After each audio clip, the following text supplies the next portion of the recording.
Welcome everybody to the Prayer Revolution. My name is Doyal, and I'm here with my good friend Vira, who's tuning in all the way from Alachua, Florida. And this is the Prayer Revolution. It's the daily prayer podcast where we say a morning prayer, and then why don't you say something real quick into the mic, Vera, so I can get you on Zoom? What's that? There you are, Vera. I got you on Zoom. I didn't have your beautiful face on the Zoom board, so now people tuning in on YouTube, you'll be able to see Vera's beautiful face, and ours as well. And so we're grateful that you guys are here. We do this live every morning. We're on Instagram Live. We're also on Zoom for a live Zoom group. If you'd want to interact with us, we can see your face, we can hear your comments, we can get your chat on the chat board on Zoom. We also stream on YouTube, Apple Podcasts, SoundCloud, Spotify, and wherever else you get your podcasts. And we're here to say a morning prayer. And we want to hear from you, Vera. So please lead us, please guide us, please Thank you, center us. thank you, Doyal. Thank you for sharing, opening up, and thank you guys for tuning in. Everybody for investing in your prayer life, investing in your connection with the higher power, investing in yourself spiritually, and that's really our goal each morning. Is that Doyal and we're coming together, investing in our own spiritual lives, and just opening up the doors so we can all do that together. And through these simple prayers and these little investments each day, we begin to awaken our higher consciousness and awaken ourselves spiritually. So we do that with a prayer every day, and super grateful to be able to have that opportunity. I'm feeling grateful this morning to have the opportunity to set a spiritual intention for my day, and to do that with all of you guys, to call out to a higher power. And for those of us that are tuning in for the first time, or those of us that haven't prayed with us before, this is no matter what your background is, your faith or your tradition, this is you're invited. You're welcome to come in, and we're praying to one God, or one higher power that has many different names, many different forms, and just like the sun is called by different names in different languages. And so, in that same mood and that same intention of recognizing that one truth, that one higher power, we call out and invite everybody to do the same. So you guys can stop doing whatever you're doing. I know you guys are all busy multitaskers out there, and probably doing about 3 things right now. And just pause and take some nice deep inhales and exhales, just be for a couple minutes, and then you get right back to whatever you got to do. And connect to your breath, and connect to a comfortable position as you're sitting down, just bringing in comfort with each breath, bringing in relaxation, bringing in ease, and entering into the present moment. And just allowing for this prayer to enter into your heart, enter in through your ears, and to touch your heart. My sweet Lord, in gratitude for all that you have given me, I thank you.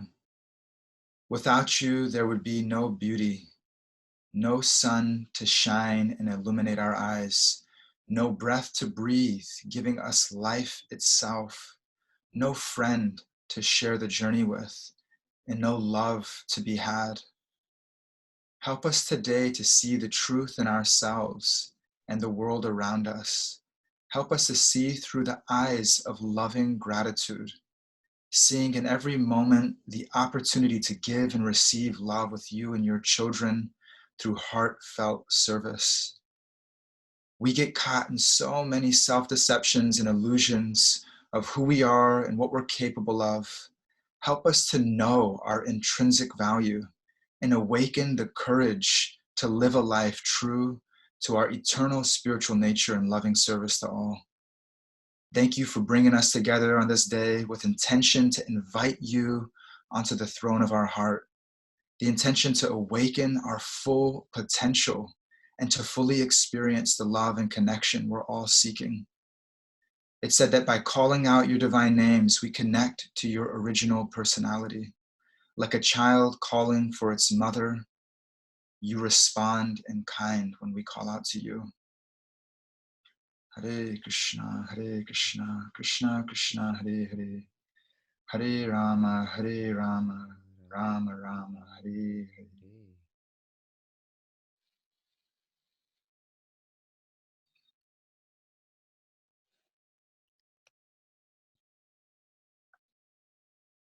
Morning, Vera. Good Thank you. morning, Doyal. Where are you at this morning?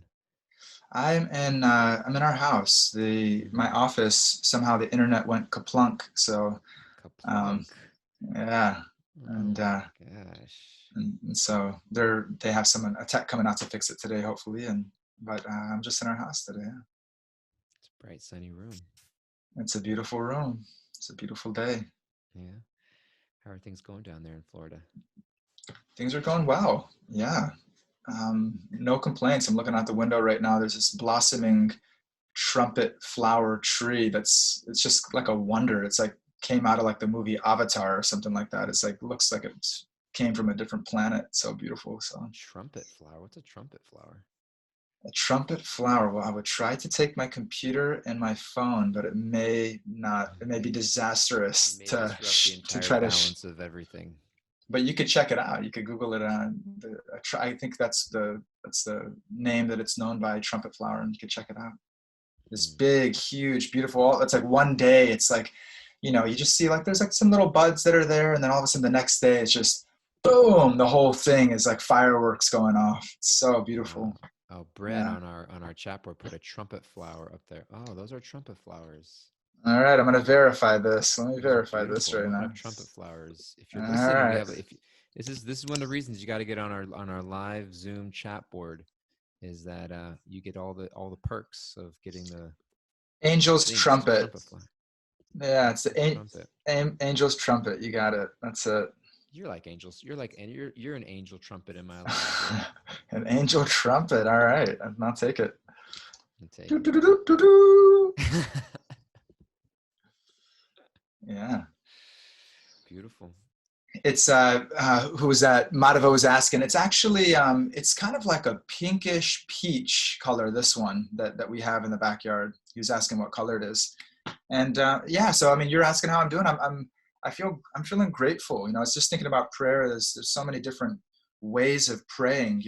Praying for yeah, praying to be grateful, or just expressing gratitude, or if we're noticing like we're really Mm, we're facing an obstacle in our life, and we're feeling challenged by that, and we're not able to kind of see the meaning or the purpose in it, to pray for wisdom, to pray for clarity of vision, to pray to be able to see why things are unfolding the way they're unfolding in our life. you mm, know yeah,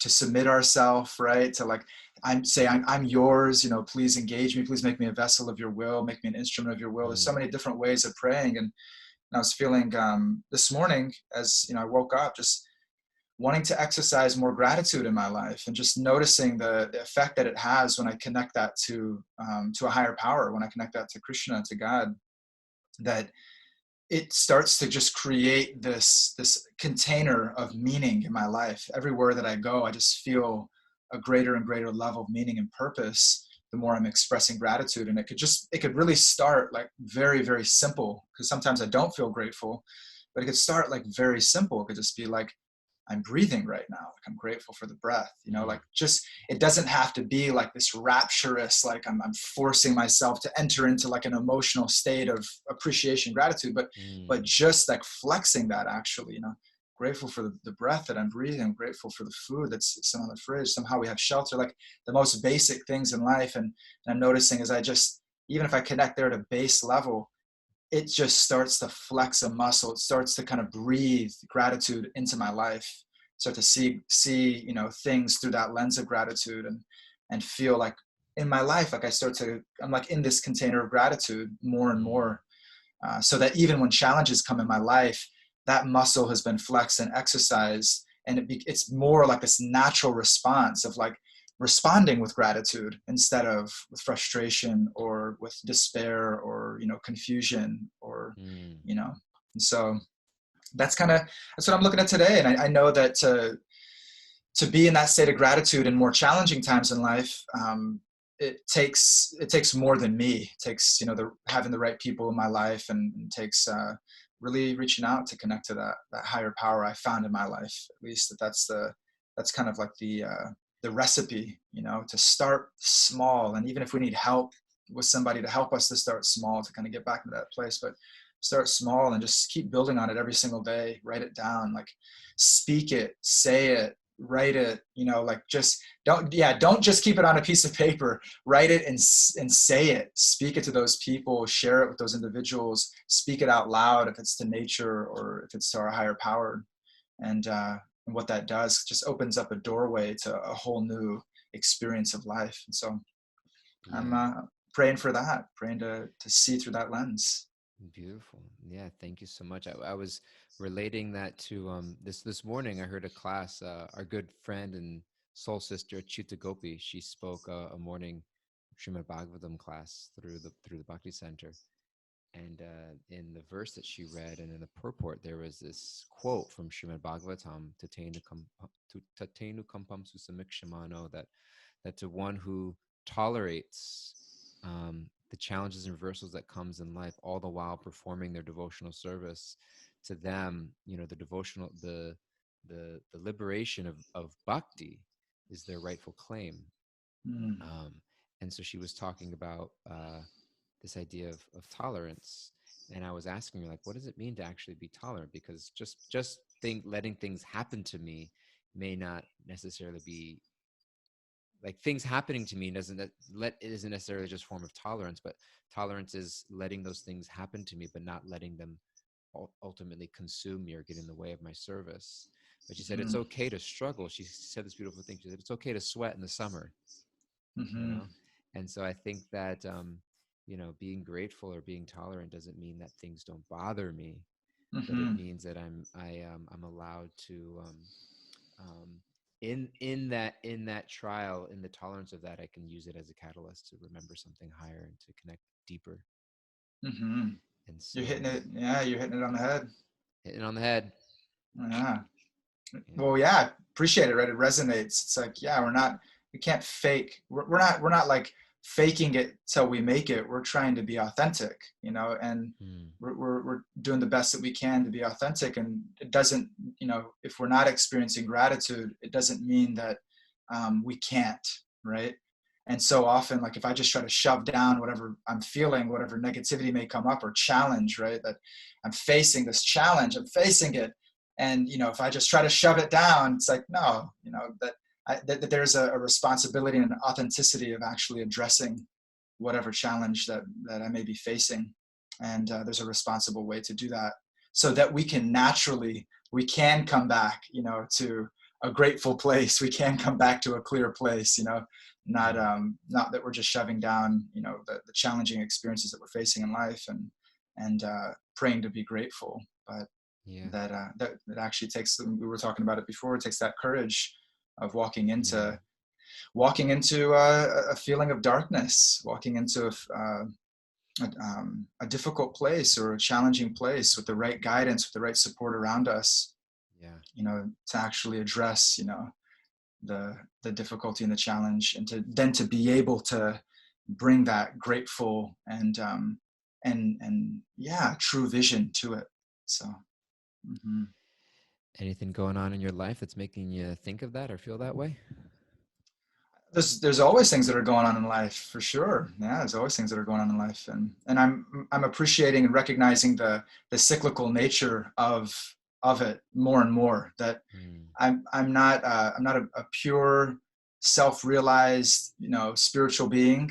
And so then I'll experience the dualities of this world. I'll experience pleasure and I'll experience pain. That's the bargain. That's our environment. That's just what it is, right? But how I respond to those experiences, um, knowing that the waves of time are going to bring uh, pleasure, they're going to bring pain, and inevitably they're going to bring death to the body. That Mm. how do I respond? While I'm living, how do I respond to those things, so that at the time of death, that I can respond with gratitude, that I can respond with a thankful heart for all the beauty, all the great gifts that I've been given throughout my life. So yes, there I experience those things every day, and or maybe if I don't experience them every day, I experience them often, and it's a constant work in progress. Mm. Constant work in progress. Yeah. Yeah. It's work in progress for all of us. Mm-hmm. You know, Yeah. we are works in progress. Mm-hmm. Allow Mm-hmm. ourselves that, right?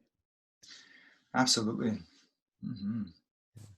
Yeah, and to put ourselves around the people, what I feel like, it's like, yeah, I'm a work in progress, but if I'm only thinking that I'm a work in progress, or I'm only thinking about the obstacles and the challenges, it can be pretty depressing and pretty, yeah, it can lead to a very uninspired life. And so it takes having the right people in our life that even when we can't see our own intrinsic value, even when we can't see ourselves and see the goodness in our own heart, that we have our friends that can see that. We have, people that we put ourselves around in spiritual community, and friends and mentors and guides, that they see that intrinsic value, even when we can't see it, even when we can't connect to it, we don't recognize it in ourselves, you know, Mm, to be able to. And so yeah. I'm grateful for you right now, DG. You're always seeing it, and so many of us. You see it in the lives and the hearts of our whole community, and you see it in me. And so, thank you, sir. Thank you, sir, No, being my thank being you. my being my friend. I heard this because you're talking about work in progress, and I'm like, oh, like I'm just a work in progress. But I was thinking of I read yesterday, and I don't know if I'll find it. In this book, The Living Name by Satchidananda Swami. It's a beautiful, beautiful book. You've read that book, or you've read some of it?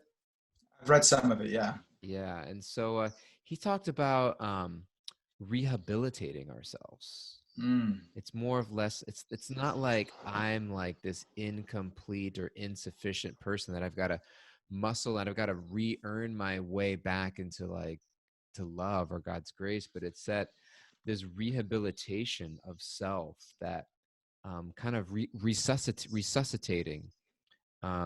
He talks about the spiritual heart and recovering our lost heart. Like we talk about, there's our physical heart that pumps blood to the body. There's our emotional heart that feels um, uh, emotions and all these other things. And he said there's a spiritual heart, which is the place which we connect our soul to God.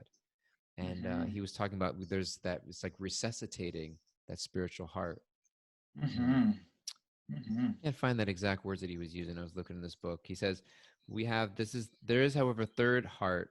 This is the most important heart of all the spiritual heart. It is where our true eternal self resides.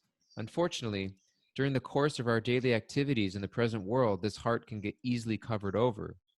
It is good as lost and critical. It is as good as lost and critical to uncover and revive, because only with a healthy spiritual heart can our spiritual life flourish. If the spiritual heart is unhealthy, we're as good as dead spiritually. So, how to locate and revive? He uses the word revive our spiritual heart. Hmm. How do you locate and revive the spiritual heart? And do you have any thoughts on that, Doyle? You want to share with us today? That Yeah, sure. Just people were wondering it. I don't know if Bryn, you want to put on the chat form. It's The Living Name. It's this book by Satchidananda Swami. It's a beautiful book about um, the idea of connecting to Krishna, to connecting to God in a personal way through His divine names. It's very, very, very Mhm. beautiful. Oh, it's already up there. Um, Mhm. and so, what was your question? Yeah, well, you're talking. That's such a beautiful thing for us to think about, and I'm just framing it a little bit. How I heard it was like, yeah, we have a spiritual heart. We have this part of ourself that it needs revival. It needs nourishment. It needs connection, and that's what he's pointing to. There's a physical heart. There's the emotional heart, and there's Yeah. this spiritual heart. And how do we revive our spiritual heart, and how do we yeah, infuse it Hmm. with the nourishment that it needs in order for us to awaken Yes. spiritually. Yes. Well, he answers that question. He answers that question. But also, the first question was like, how do we locate that heart? How do we Mm-hmm. locate that heart? And I think that we sometimes we can discover something by noticing the absence of it in a way. He said that by being, our spiritual heart is we're basically dead spiritually, and I think that that is sort of the feeling we get when we're disconnected from our spiritual heart. That feeling. I mean, I think that that's the eternal search. I think that that is what we're searching for. And I think that we come to that point of recognizing, like, I feel dead inside. You know what I mean? And I think it takes a lot of courage to admit that, you know. And life ultimately brings us to that point where we need to realize that actually, like, there's something tremendously missing, some deep connection that's really missing, and it's that I've been cut off from my spiritual heart, you know. Mm-hmm. And he says, um, the third heart, that it devotes spiritual heart, is built to experience and express love in spiritual relationships that are being actively nourished. Mechanical practice, inspired by a sense of duty or fear of what will happen to us if we don't do all that is described in Scripture, will not help us enter the life-giving realm we long for. Only a vibrant devotional relationship can impress the Lord to exchange with us and answer our longings. Mm-hmm. It is from this deepest place within our spiritual heart that we should chant the holy names and japa our kirtan with everything we've got, begging for divine service. In this way, we can sincerely turn to their lordships and address them with devotion. And so I think it's really it's like, how do I fall in love? How do I fall in love? And I think I fall in love by first, there's a desire to want to be in love. And then I think that you, by associating deeply, by spending time, we got to spend time with Krishna. We got to spend time with his devotees. And then we do that with an open, receptive heart. I think Krishna ultimately, he talks about that it's there's these gates we pass through, and the last gate is a door that opens from the inside. So divine love is ultimately a gift. Like the recitation of that spiritual heart is not something that we're gonna like clear, you know, like we're not gonna just like do it on our own, but it's really it's a gift, it's a blessing from Krishna. And so I think that Krishna awards that divine love, and therefore we have to show that I don't want anything else but that. Because Krishna says in the 4th chapter of the Bhagavad Gita that I award people to the degree that as people approach me, I reciprocate with them accordingly. And so it's like, what is the desire I'm bringing forth to Krishna? What do I really want? And Krishna sees everything, whether, you know, we don't have to speak it. He knows what our deepest heart's desire is, you know? Mm-hmm. And so I think that Krishna is able to dig deep into the inner recesses of our heart to see what our real desires was, and he grants those. Mm-hmm. And so I think it's the recitation of that spiritual heart rests on us really desiring that divine relationship. And when we truly, truly desire that and nothing else, then Krishna awards it. Mm-hmm. And so I think it's a matter of me really checking my desires. Hey, what am I? Oh my God! I look at my heart like, oh my God! Look at all those things that I want. Mm-hmm. I'm really checking my desires. You know, like Yeah. I want all these things from people. Mm. You know what I mean? And so it's like I'm not really looking for Krishna's love. I'm looking for a few other things.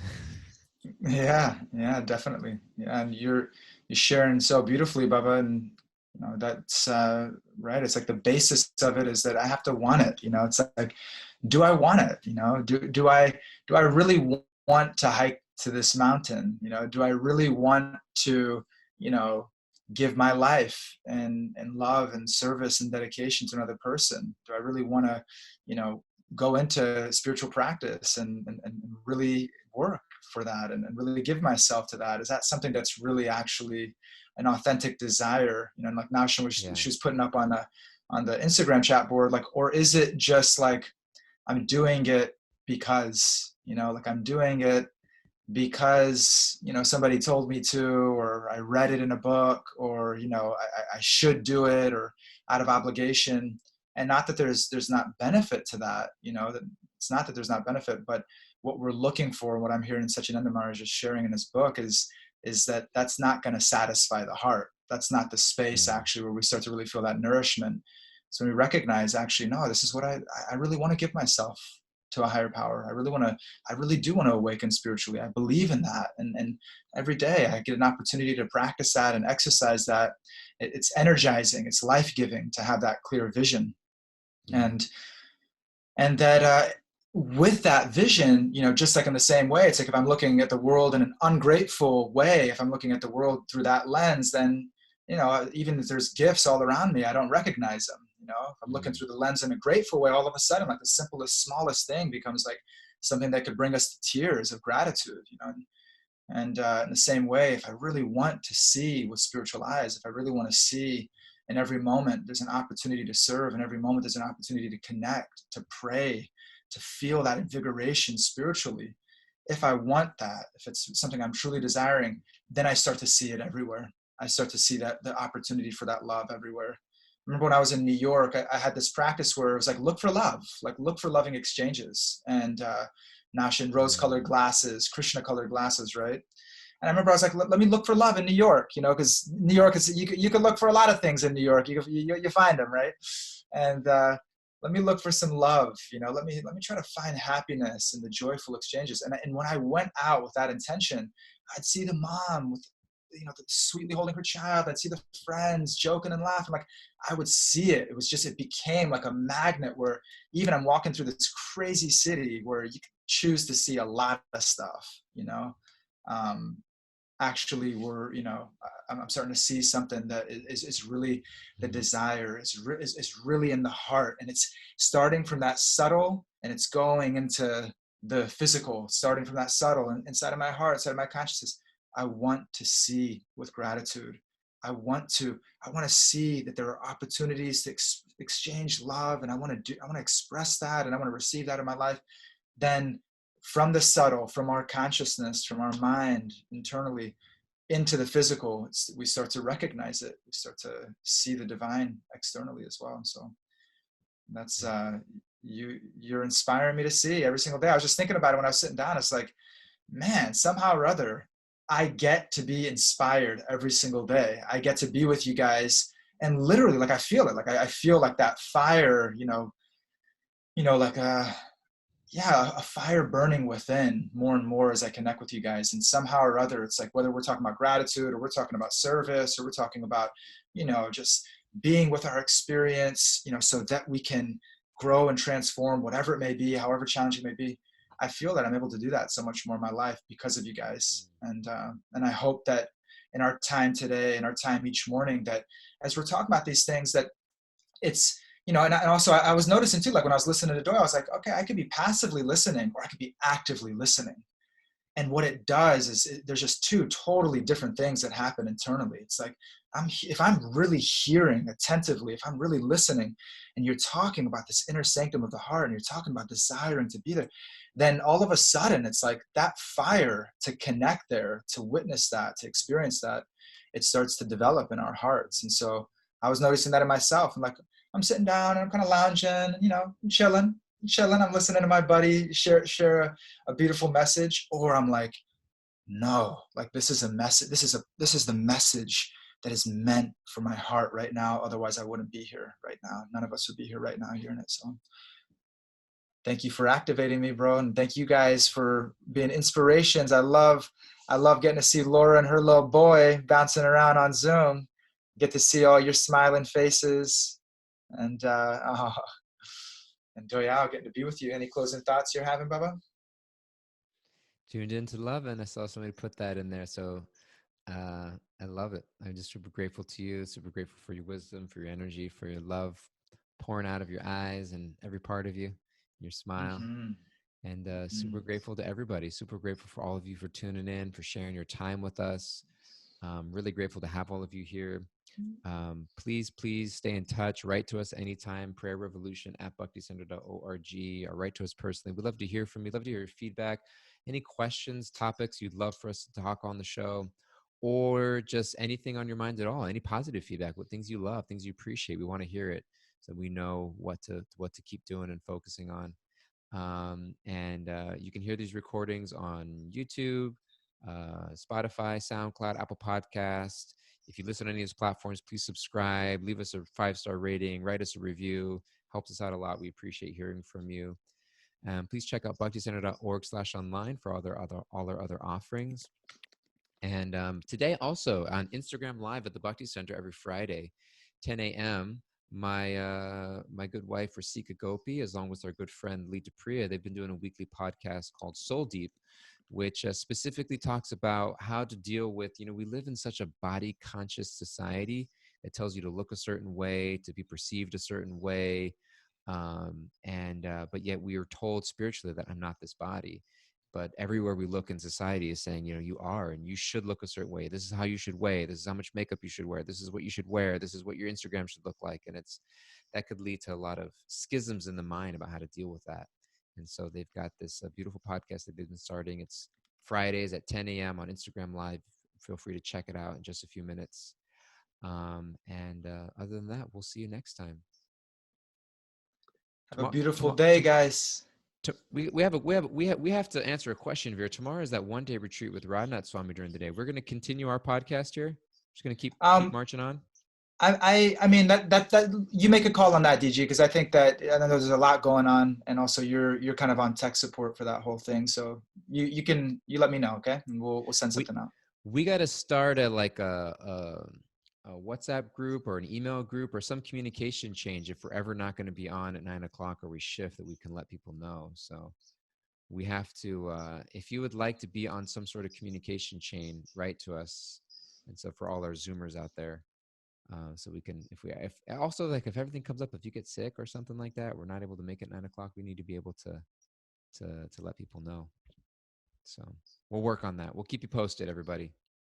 Take care. Have a great day. Love you guys all so much. Be well. See you next time. Hadi.